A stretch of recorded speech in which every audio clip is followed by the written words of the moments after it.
Hey guys, welcome back, Existential Lounge. This is month 2. We're doing the book review for Crime and Punishment by Fyodor Dostoevsky. This book was an emotional roller coaster, honestly. Yeah. So many ups and downs, and following Raskolnikov, which is the main character. I don't know if I'm pronouncing it right. Raskolnikov? Yeah. Raskolnikov. Think so. There we go. Raskolnikov is very tumultuous because he doesn't really have the ability to grapple with what he's feeling. Yeah. He goes in these extreme up and downs throughout the whole story. It opens with like he's this poor guy, and I mean financially poor, like he struggles.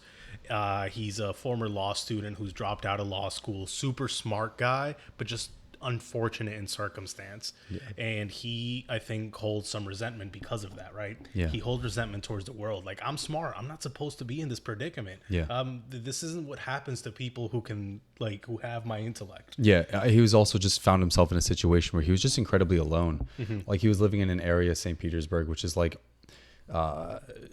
painted in such a way to be this like very populated place, yet like people are very like cold and distanced, and like he didn't have any like friends throughout the story really. Yeah, no, he has the one guy that goes to school with him. Yeah, but except he has like tension towards him anyways. Correct. And I feel like that created a lot of like anger within himself as well, resentment, right. And just confusion. He's kind of like going in and out of these like mental states. And he has this aversion to like really taking those things head on. Yeah. Like I was saying, the book opens with him saying how he avoids walking down the stairs at the same time that his landlord who works downstairs does. Yeah. Because he'd rather avoid the confrontation than to have to explain why he can't afford his rent. Correct. Yeah. It's just a constant, like the book opens letting you know this guy cannot deal with confrontation. Yeah.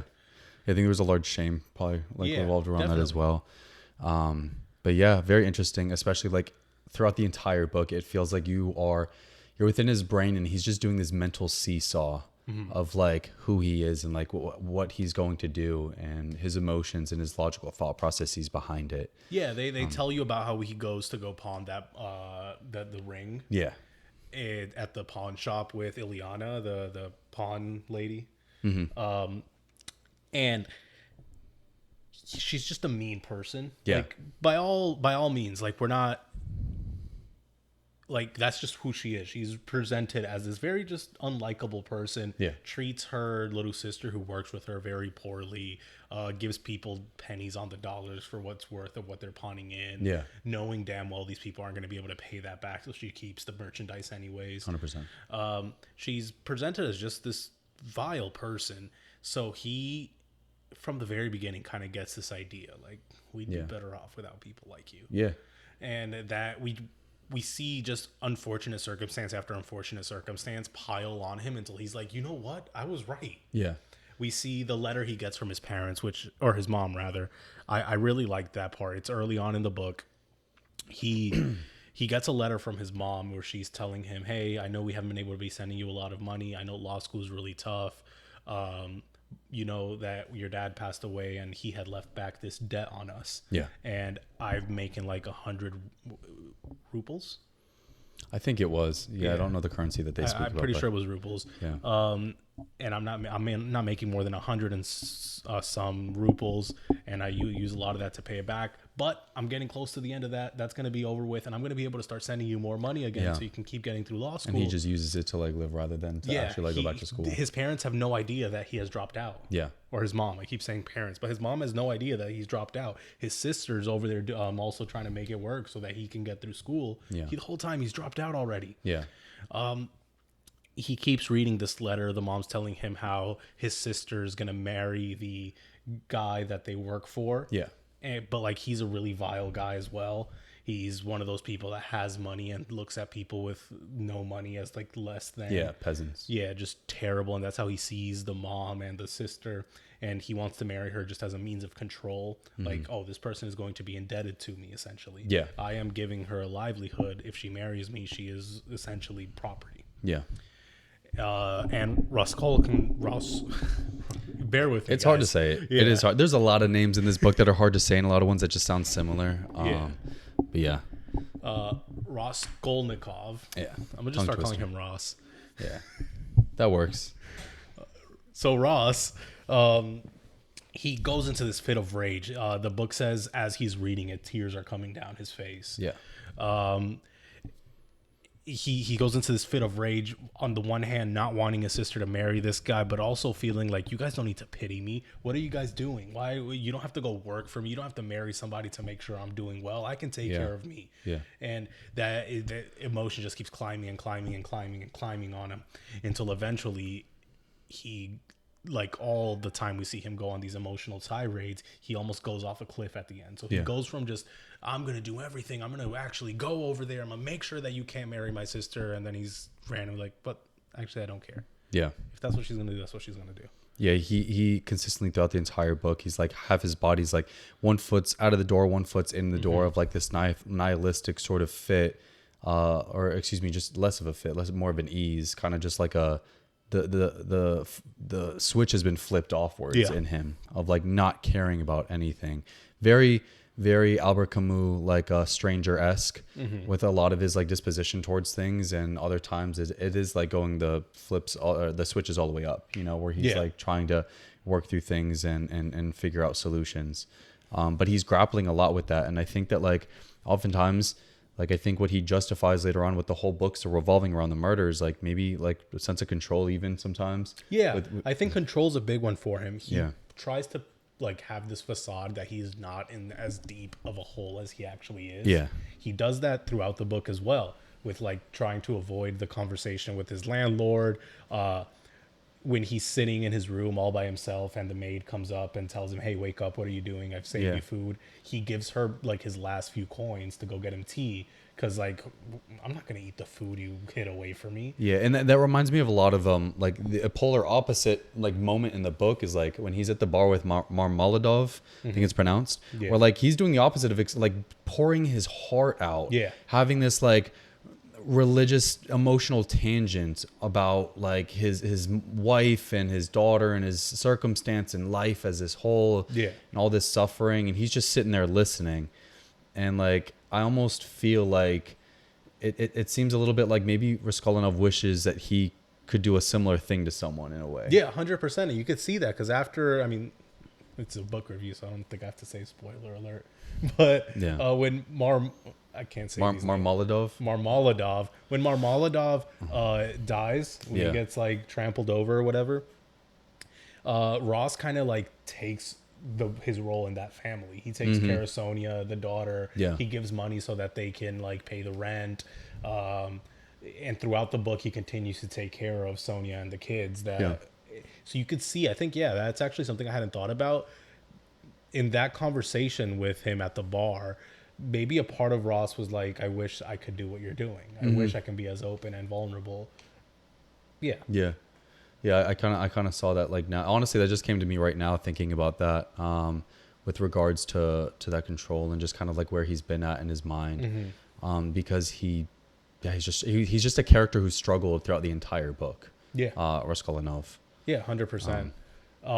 Another situation where he does that is the girl on the like subway station. He sees this young girl who's clearly like very intoxicated. She was like 14 or something, and there was a guy. Young. She looked clearly like she had already been abused. And then he sees this guy following her, and Raskolnikov at that moment's like, I need to play hero. I need to step in. This is wrong. So he like waves in a police officer that was nearby, tells him this guy's trying to hurt this girl, gives the police officer money for a taxi fare to take the girl home. And then again, he goes on this like super high up, like moral standing to then just fall off a cliff, where all of a sudden he's like, you know what? Keep the money, cop. Let her go with the guy. And again,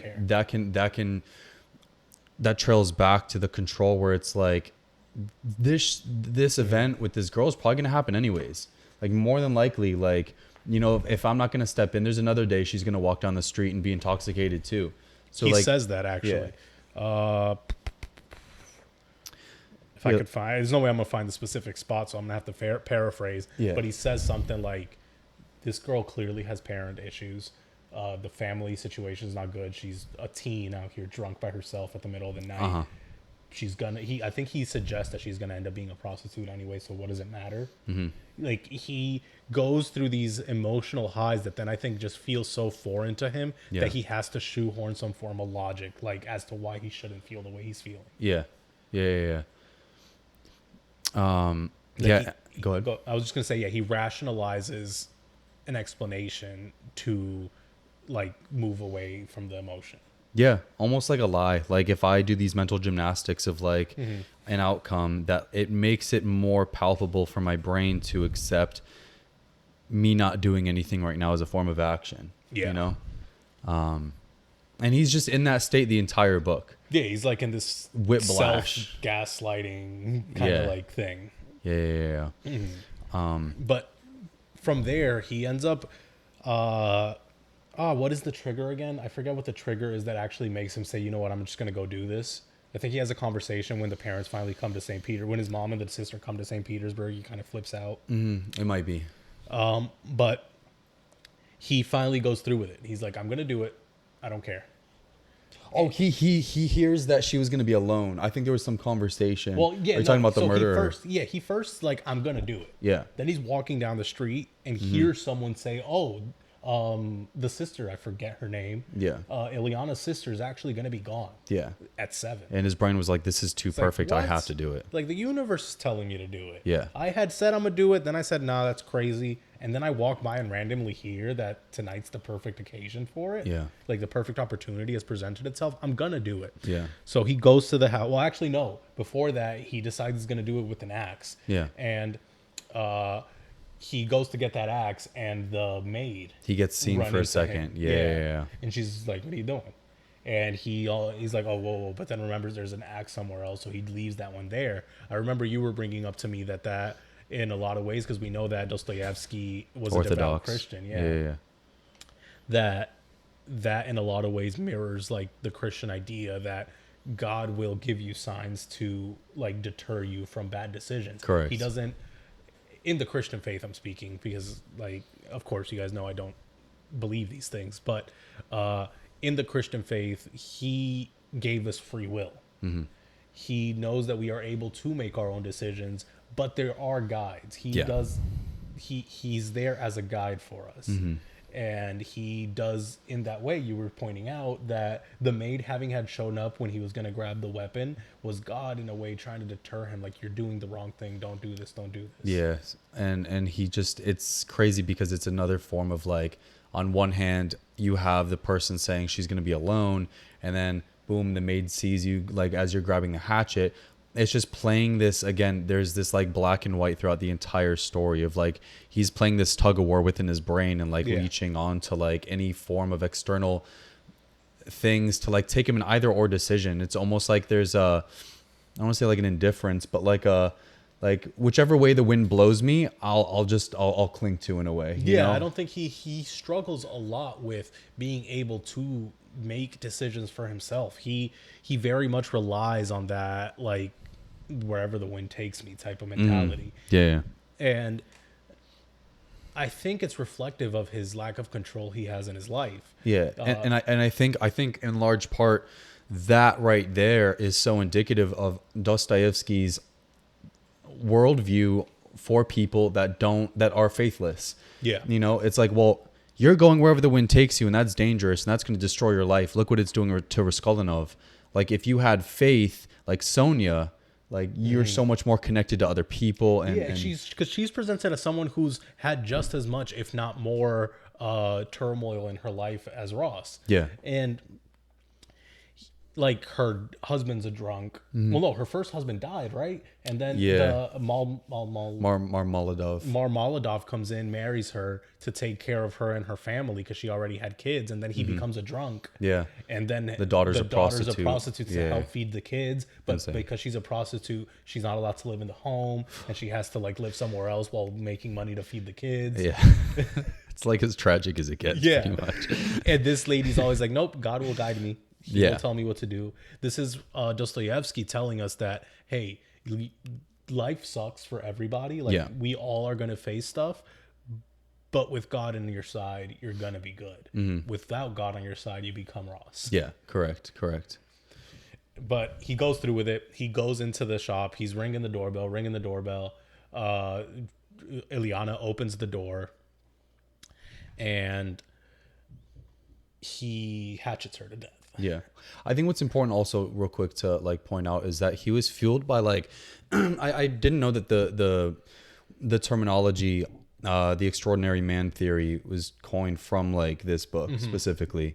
So just to explain like what that is like it's a right to commit any crime if in doing so they benefit humanity, and like that could be a bad thing or seemingly bad thing. And he thought of like Napoleon and just different people that have like committed like, you know, crimes or things that we look at that, but for the greater good. You know, and that could even be seen as like the trolley experiment. Instead of like 3, turn it, go to one person. Or yeah, 100%. The whole like Batman would be morally justified in killing the Joker because the Joker would kill hundreds of people in turn. Exactly. Yeah. So I think he was fueled by that, where he looked at this woman as like, you know, the world would be better without her. Yeah. She's a net negative. Exactly. And that I would be doing the world a positive. So like in his mind, he's like, I'm doing a good thing. Or it seemed like he was like desperately grabbing in the air to convince himself like that was the case. You know, I think it's also indicative of someone who finds themselves, and they're not necessarily wrong, but like an intelligent person who's down on their luck in other facets, a lot of the times feel like they have this self-aggrandizement. Like, I'm smart, I should be being great. It would make sense that he would like compare himself to Napoleon, compare himself to these people. Yeah, because good he's point. like, that's what I'm supposed to be. Yeah. I am the arbiter. Yeah. Me doing this is because I am the authority, because I am this intelligent person. Yeah, this like self-appointed like force into the world that like exactly makes him feel better about himself given his circumstance, but also helps him with that illusion of control, where like you give yourself more control if you self-appoint yourself in such a way. Like whereas before you're walking more strictly within certain like societal you know lines of morality, whereas within the extraordinary man circumstance the rails are as wide as you want them to be. You can go and move in wholly different ways. In a way, I think it's a gaslighting thing too, because I don't think he sees it as this like, oh, I'm being egotistical and saying that I am supposed to be this arbiter. I think he sees it as like, oh, as an intelligent person, I must bear this weight. Kind of like, I don't know if any of you guys have watched or read Death Note. In the same way that Light Yagami, when he gets the Death Note, he feels like I have this duty because I am smart enough to discern who deserves to die and who doesn't. Exactly. Yeah. He's not looking at it like, oh, I'm just that guy who's cool enough to do it. It's like, I have this duty. Yeah. It almost reminds me of like, which ancient philosopher was it? Socrates? I forget who thought like only certain people should like vote, and if they're Socrates, intelligent. Yeah. Was that my first guess? Yeah. Socrates. Socrates. Yeah, where it almost reminds me of that, just leaning into that idea that like certain people believe that like intelligent people have this like higher authority and responsibility to like, you know, lead the way, which in a very pragmatic way isn't wrong. Yeah. But we can't Of work course, that way. yeah, it's not practical to have the entirety of like humanity move in that way. It lends itself too quickly to rich landowners are allowed to vote only. Yes, correct. Slippery slope. Which is really the issue with Raskolnikov's justification for why he's done what he's done, or why he's going to do what he's going to do. Yeah. Is that in saying that she causes a net negative, therefore I'm okay in killing her, he has foregone the idea of like, okay, but now you're saying that there should be an arbiter of like what's good to kill and not to kill. Yeah. That becomes a quick slippery slope of some guy in government being like, well, my opposition is a net negative to society. Yeah, exactly. 100%. I think something so important within the story is that like this guy's really isolated and didn't get to have any of like his emotions or thoughts. Like they just went unchecked, and he spiraled hard. Yeah. And he kind of just consistently stayed within that. And then right after he committed the murder. He committed the 2 murders. Yeah. It was the woman and then her helper. Right. Yeah. Ironically, I like. So one of his big justifications for killing Ileana was that she was so harsh and so evil to her little sister. Yeah. Who was the helper. Yeah. And in a way, he kills his own justification in the action, because Yeah. he kills Ileana. he's looking, he's like scrambling for the jewels and the money that she kept. Yeah. Only to find out that the little sister didn't leave like he had overheard. Yeah. The little sister was at the house. Yeah. And he just hatchets her off too. Yeah. And it's just it's Poetic. yeah, poetic in a way. And then also, I wonder what his thought process is. Like, I justified it because I was doing this for you. Yeah, and I'm killing her. And now I killed you. Yeah. Like, did that cross his mind, you know? Yeah. It seems, this is just interpretation, in a moment of such intensity, like, I couldn't imagine, you know, in that moment, you automatically think about yourself and like the responsibility that like you need to uphold. Like, he thinks he's smart. He has the extraordinary man mentality. And so, in having that responsibility, I guess, okay, now a casualty needs to happen. I thought she wasn't here. She is here. I needed to remove her, kind of like the trolley experiment. I'm taking her out. Yeah, exactly. I got to push you away from the lever. Yep, exactly. And I think that was like a necessary evil that maybe he justified in that moment, you know? Well, I mean, we're going to get more into this, but from this point on in the book, he is not, like, not many people have him as the prime suspect for the murders. Yeah, There's correct. the one cop who thinks about it and is like, this guy's fishy. But what's his name? Like, Sajinola? I'm not even I'm not going to try it. I don't want to offend by saying some craziness. But the one cop who does think about, like, maybe this guy might have done it, but nobody's really thinking about it. Yeah. He, by all means, has gotten away with the perfect murder. Correct. Nobody's going to catch him. He essentially catches himself because he can't live with what he's done. Yeah. And that's where I think the real cool conversation comes in, because Dostoevsky wants you to believe that the reason that he's being eaten up here is because he didn't have God. Yeah. Yeah, like this is the road that comes from a godless man justifying murder for the pragmatic good. Yeah. For the utilitarian good. Yeah. I think it's also important to point out that this is around the same time that Friedrich Nietzsche. I don't know how to pronounce it all the time. I say it differently every time I say the guy's name. But this is when his big, like, God is dead thing was going on. Yeah. So Dostoevsky, in a way, by the way, Nietzsche was a big fan of Dostoevsky. I think he called him the only psychologist that matters. I think, I don't want to like misquote, but I think that's what he said. He's like the only psychologist that has anything of worth to bring to me or something like that. That's awesome. Yeah. It's a big compliment. It is. But Dostoevsky reads God is dead. He's like, you know what? I'm going to write something that counters that. Like, no, this is what happens when God is dead. If God is dead, you become Raskolnikov. Yeah. You become this guy who can just justify things away using pure logic and reason through this utilitarian worldview. Yeah. And you and I had a pretty at-length discussion about this before recording, but I think Dostoevsky missed the point on his own story.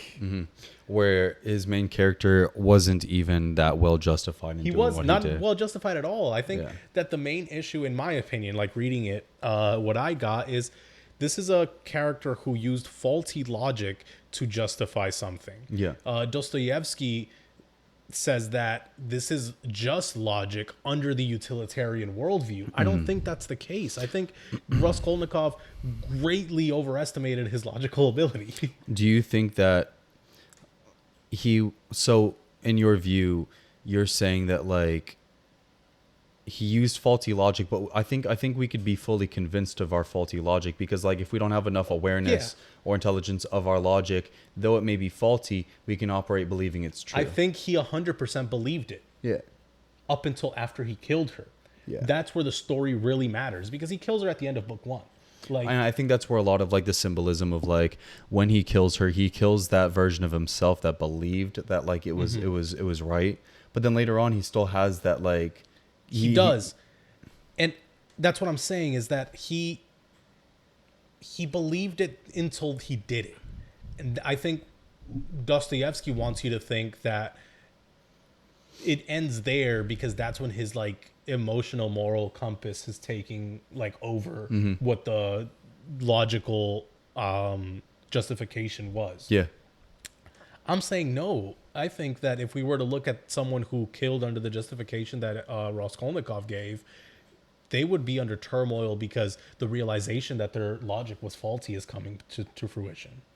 That's where I think that really comes from. Because in under utilitarian worldview, you don't just kill willy-nilly because she's a net negative. Yeah. You have to like actually pragmatically think everything through, and like then you have to choose, like we were talking about earlier, who is the arbiter of good, and all these different things. If we just had anybody being able to say, I think that person's a net negative, let's kill them, that's not a functioning utilitarian society. No.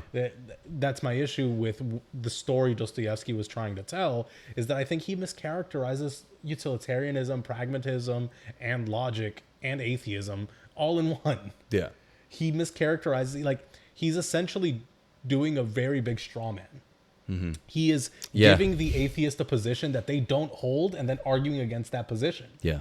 It's, don't get me wrong, brilliant guy, brilliant author, great book. I just think he missed the mark on what the thing he was arguing against was. And I think it makes total sense, though. I think that, like, for the time and even for, like, now, I think, like, deeply religious people, like, they truly believe that, like, a life without God, like, it, like, I guess it can be extremes of that nature. Yeah, you know what 100%. I mean? And, like, that's how he is painted out to be. So you're saying that, like, Raskolnikov, when he commits that murder, in that moment, it's kind of like that, like, his, like, eyes open. It's like, holy shit, wait, I see this, and this, it's like I almost had to do it and to feel it to realize, like, how fucking wrong this is. Yeah, I think that's exactly, and if clearly not in the book because it's his book and he can say what the characters were feeling, and that's the story he was telling. But I'm saying if Raskolnikov was a real person who committed this action and really just had this atheistic utilitarian worldview, I think what would be eating him up is the fact that he realized that he went back on actual ideas of the thing he ascribes to. Yeah, I'm almost thinking, like, because in religion, at least like the Judeo-Christian religions, that, like, morals are intrinsic within us. Yes. So, like, we're born, like, the Holy Spirit puts you, like, like, we're born knowing that, like, rape is wrong, or like murdering in cold blood and all that. And, like, part of me, so, like, would you argue from the stance of, like, maybe that was there where in the moment he committed the murder, that intrinsicness, be it either due to emotion or in those moments logic, like where he realized with logic that, like, I'm totally wrong here, this was bad, wait, recalculating, like, the framework of how I justify this, it's wrong, or like, holy shit, my emotions are now coming in such a full flood right now that like this must have been entirely wrong because I'm feeling this intensely.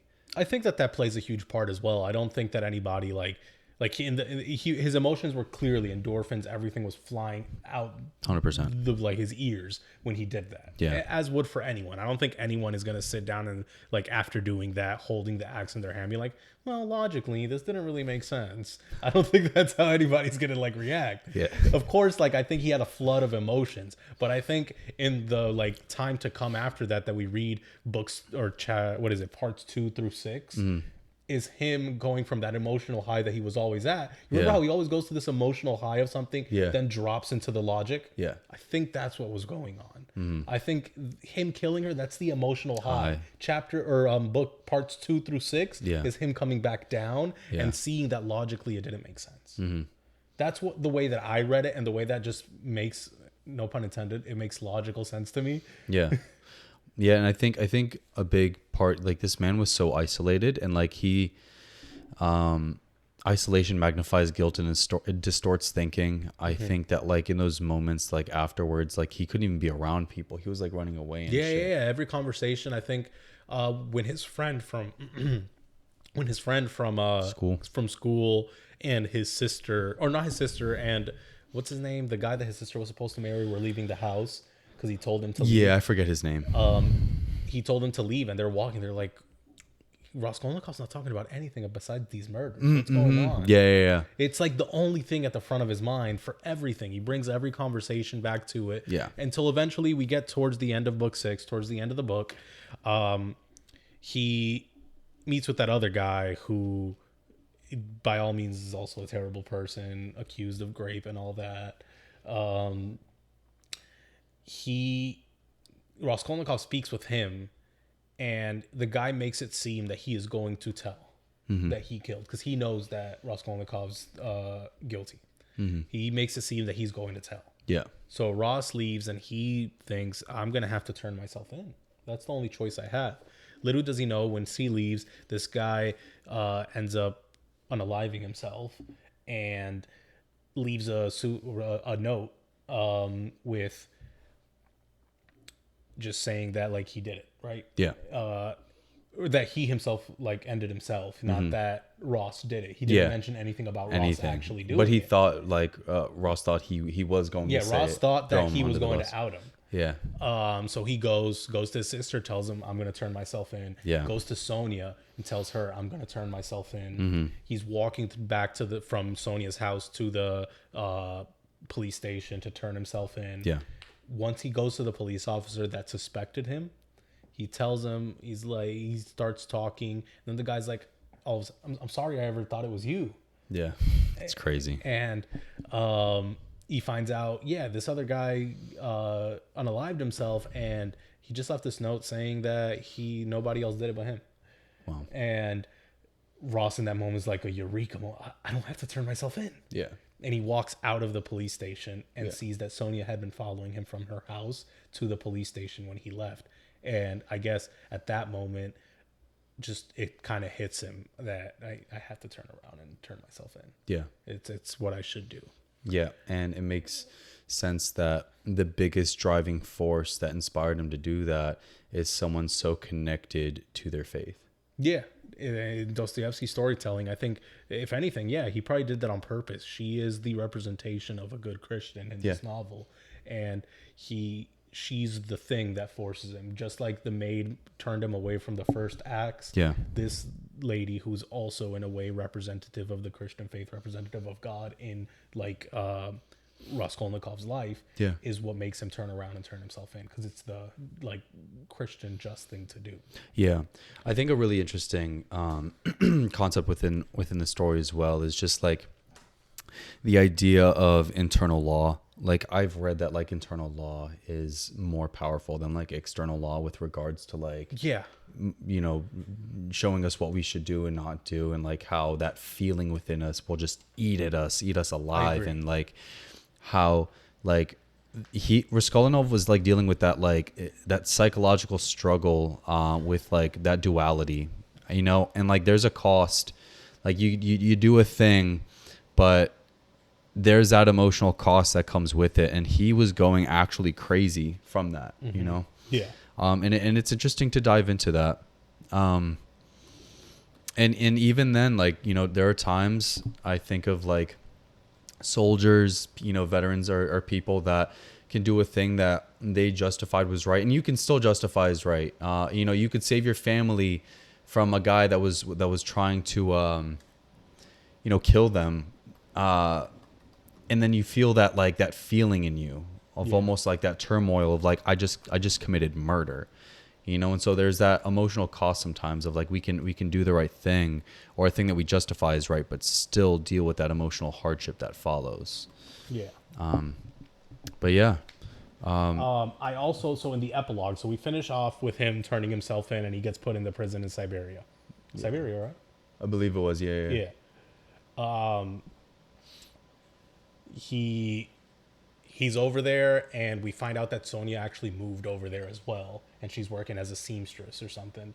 And she visits him regularly, and in a full like what Dostoevsky's trying to tell people you should do, the epilogue ends with him falling to his knees on the floor and telling Sonia that he wishes he could be a good Christian like her. Fitting that he falls to his knees as well, just as we would like praying to God for forgiveness. You know? Definitely. But yeah, in all, I think it was a phenomenal book. Definitely. Something I want to read again sometime. Maybe I'll catch a new thing there. Definitely like a dense book. It is very dense. There's parts, like for me, the part where like was most difficult is like, and I've read that it's kind of collectively the same with everyone, getting to that bar scene with Marmaladov. I forget if that's how you pronounce his name, but the drunk at the bar. It's like Dostoevsky's really known for those long monologues, like Yeah, I mean, pages of just like going off. The mom's letter is like 5 pages long. Yeah, yeah. It's a really dense read that I had It to is. at a lot of times put down and like, okay, let me make sure I'm getting what's going on, go a few pages back, reread. Yeah. It's a hard read, but It's a commitment. Yeah, it's not an easy read by any means. It's definitely, if you have the time to like really commit yourself to something and want to like dive into the mind of Fyodor, like definitely go at it for sure. yeah, and as an atheist, I think it's still. I mean, I've said this now for a long time. Early atheist me, like teenage edgy atheist, was like, I hate religion in its totality. But like, there's so much wealth of knowledge in religions that you can 100%. draw from. Absolutely. And what Dostoevsky's trying to get across here is not a bad thing. I think personally it's like founded in something that isn't true, but it's like a good thing for society regardless to have a strict and Defined just moral code. framework. Yeah. It's a good thing. It's a good thing, no question. 100%. And then we got that. I guess we'd announce like Yeah. what's going on with our next book. Well, first, like kind of just a good break between that. That was Yeah. it for Dostoevsky. Yeah. That was it for Crime and Punishment. Let us know what you guys thought about it. 100%. Let us know if I'm completely off base and I just don't know Christianity enough. So like my read of the entire thing was completely nonsense. Yeah, leave comments if like you agreed with some of our takes and interpretations of like, you know, the book, and whether like you enjoyed it or whatever gripes you may have had. We'd love to like hear that and read them. Like I said, my biggest gripe was that I think that Dostoevsky completely missed the mark on what a atheist, pragmatic, utilitarian worldview really is. Yeah. I'd agree with that. But as we were saying, Yeah, so we're switching out our next book. it was originally The Elegant Universe by Brian Greene. Yeah, so there was a new memoir that was announced that was going to come out this month, November. It came out October 21st. Oh yeah, so it just came out October 21st. It's Nobody's Girl, which is a memoir of the surviving abuse and fighting for justice. Yeah, the girl Virginia Roberts, Giuffre. Yeah, Giuffre, who was a victim of Jeffrey Epstein and you know, all of what's gone on with that, which has been massive news that is just persisting as of late, and I don't think that it should stop. I think that, you know, this is it needs to. this is a big, like, it's scary territory for us to get into. It is for sure. 100% But I feel morally obligated. to. I mean, Yeah. so did Raskolnikov, right? But Yeah. but we all know the stuff that's been going on since with Epstein since, what was it, like 2017, 18 that he got arrested or something like that. I think somewhere around there. And our politicians and people in charge on either side of the aisle have been doing the people a disservice by trying to quiet this. I'm not pointing fingers at the right. I'm not pointing fingers at the left. I'm pointing a finger at all of them. Yeah. They have all played a part in doing this. Virginia Giuffre, I'm sorry, her post-death memoir is coming out with a bunch of information, what she experienced, and while she doesn't use names, there are definitely insinuations as to who the people who hurt her were, and if we have a platform at all, I think it's only right that we get this word out more, because I don't care. I don't care what any of our politicians are saying. I don't care what nonsense legislation they're trying to pass. We should never stop asking about these files. Correct. Ever. Yeah. And I think, you know, we feel that responsibility. There are so many victims of these crimes, and things have just been brushed under the rug. And if we have an opportunity to like toss our stone in the pile of like others that are like doing their part to bring awareness, recognition, and light on this topic, we would love to do that. It would bring us a sense of purpose, and you know, it would just feel like we're working in alignment with the morals that we hold close to our hearts, and that what we stand for, and we just need to walk the walk with that, and that's what a big part of this is. And especially with Kash Patel, the FBI leader right now, recently saying that Epstein trafficked children to himself. Yes. Yeah. This is something that I just think we have to talk about, and everybody who can should, because I'm tired of it. I'm tired of our politicians hiding stuff from us. I'm tired of sitting here and like, these people are not getting brought to any justice. These people aren't getting their names called out there, and none of this is happening. And it's the people's duty to do it. Not only our right, but our duty. Yeah, I couldn't help but like also notice we're on the page right now on Amazon, like for the book itself. And in here in the description, it says she took her own life. However, we could get so far into a rabbit hole here, but this definitely woman said that she was not suicidal. Yeah, or just didn't want to hurt herself. Take her own life. But yeah. And then it randomly happens, and I'm tired of it. Of it. But yeah, we'll get into that. Long story short, next book, switching that out. So it's no longer The Elegant Universe by Brian Greene. It's going to be Nobody's Girl, the memoir of Virginia Giuffre. Yeah, and our next episode, we're going to do on some philosophy hot takes. Oh, yeah. Have a good time with that. Some laughs, just some interesting stuff that we could just delve into, just fun philosophy ideas. Hey, we're essentially going to go out. We're going to look for philosophy hot takes, and we're going to see where we agree, where we disagree. Yeah. I think let's do like a little meter, right? Let's give it like, this is level 10 spicy or like mayo spicy. I get that. Let's do it. But thank you guys for joining us. Hope you enjoyed it. Leave a comment, and we'll see you guys on the next episode. All right. Bye, guys. Bye.